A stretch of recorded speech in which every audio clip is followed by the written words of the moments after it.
Hello, welcome to Unicorn Princess Tarot. So ito yung ating collective love reading. Collective to, wala tayong specific zodiac sign.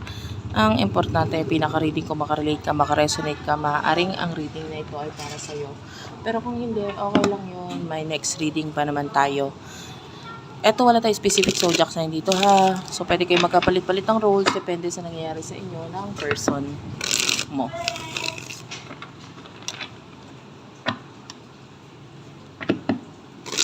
Okay, let's start. What do we have here for collectives? Collective love reading.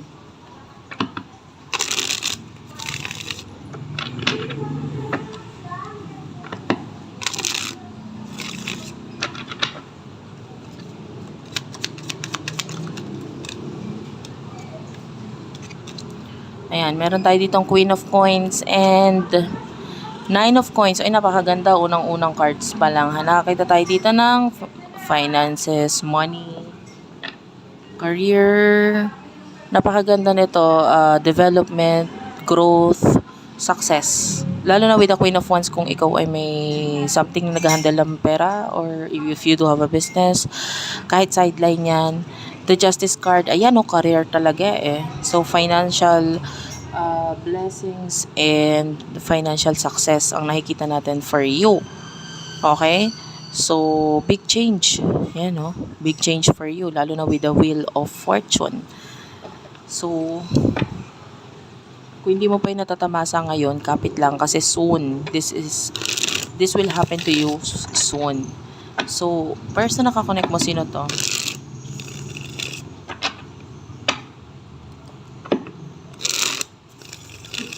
Person na nakakonect mo for collectives, please.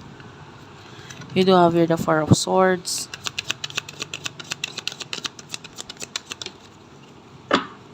And the Hermit. Ayan, Virgo, Energy, Gemini, Libra, Aquarius, bottom of the deck, Knight of Swords.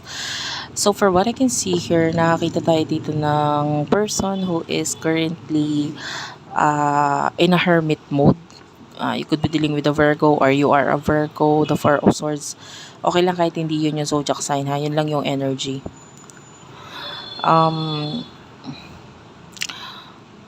This is a person, wala siyang masyadong action ngayon. Kaya nga nasa hermit mode siya eh. Alam mo yung hermit crabs, yung para siyang may sariling mundo or wala siyang, kumbaga hindi siya gumagawa ng actions or walang anything na nangyayari sa inyo ngayon. Ayan, walang kagalaw-galaw. No? Not doing anything. Pwedeng nagtatago or umiiwas pa nga sa itong person na to. No? Emotions ninyo sa isa't isa. By the way, pasensya ka na sa ingay. Hindi ko po makokontrol yon. Emotions ninyo ngayon.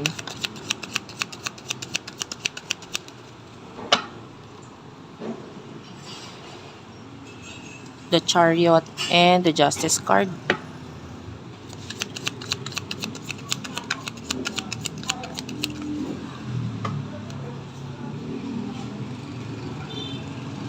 Five of Pentacles, Three of Swords.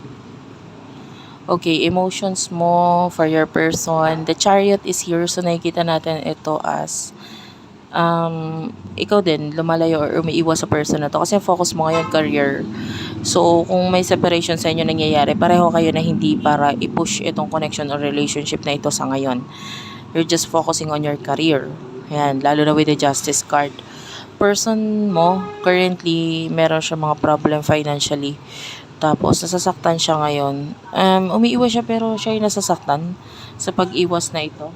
Meron siya mga plano dito with the Two of Wands pero hindi niya ito maisakatuparan. Parang nawawalan siya ng gana. Wala siya sa mood na gawin yung mga dapat niyang gawin sa buhay niya. Parang unlike when both of you are still together or may connection pa kayo, nakikita natin yung influence mo dito sa taong to. Nagkakaroon siya ng pangarap, parang nagkakaroon siya ng parang action para i-push yung pangarap or growth na yon sa buhay niya.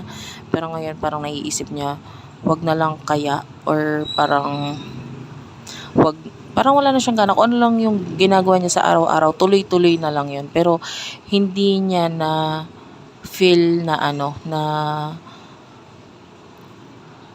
parang maging happy sa kung ano man yung mga ginagawa niya sa ngayon. Okay?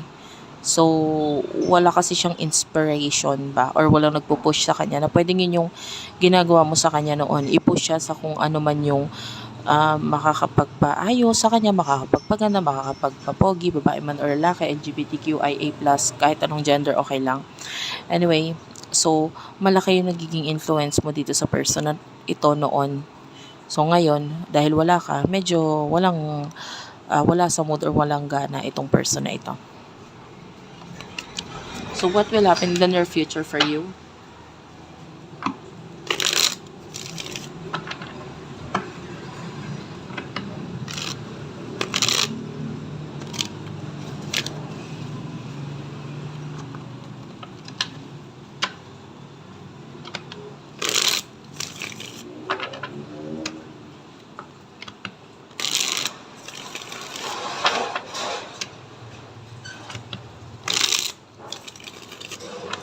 In the near future for you?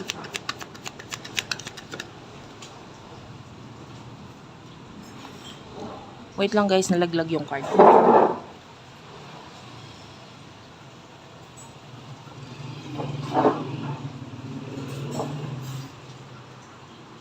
So, meron tayo dito ngayong 6 of Pentacles, the 4 of Pentacles, and parang, ano ito parang baliktaran nyo. Ito nagpapakita sa akin dito yung Roman numeral na number niya, which is 6 and 4. So, parang baliktaran ito.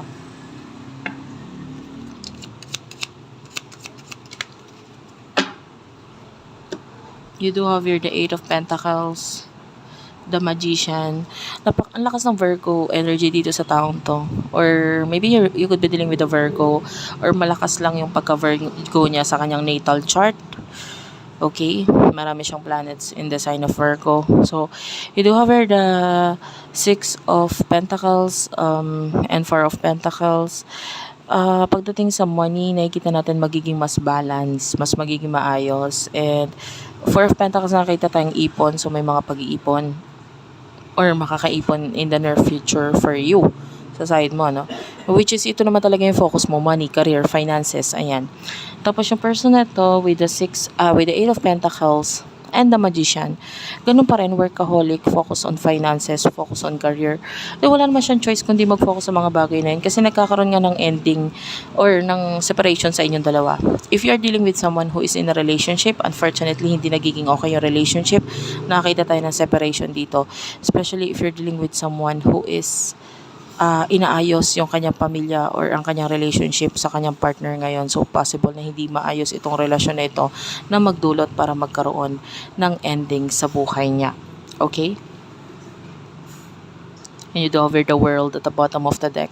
So, this is completion. So, pwedeng completion ng relationship na meron siya sa iba. So, thank you for watching. I love you all and bye-bye.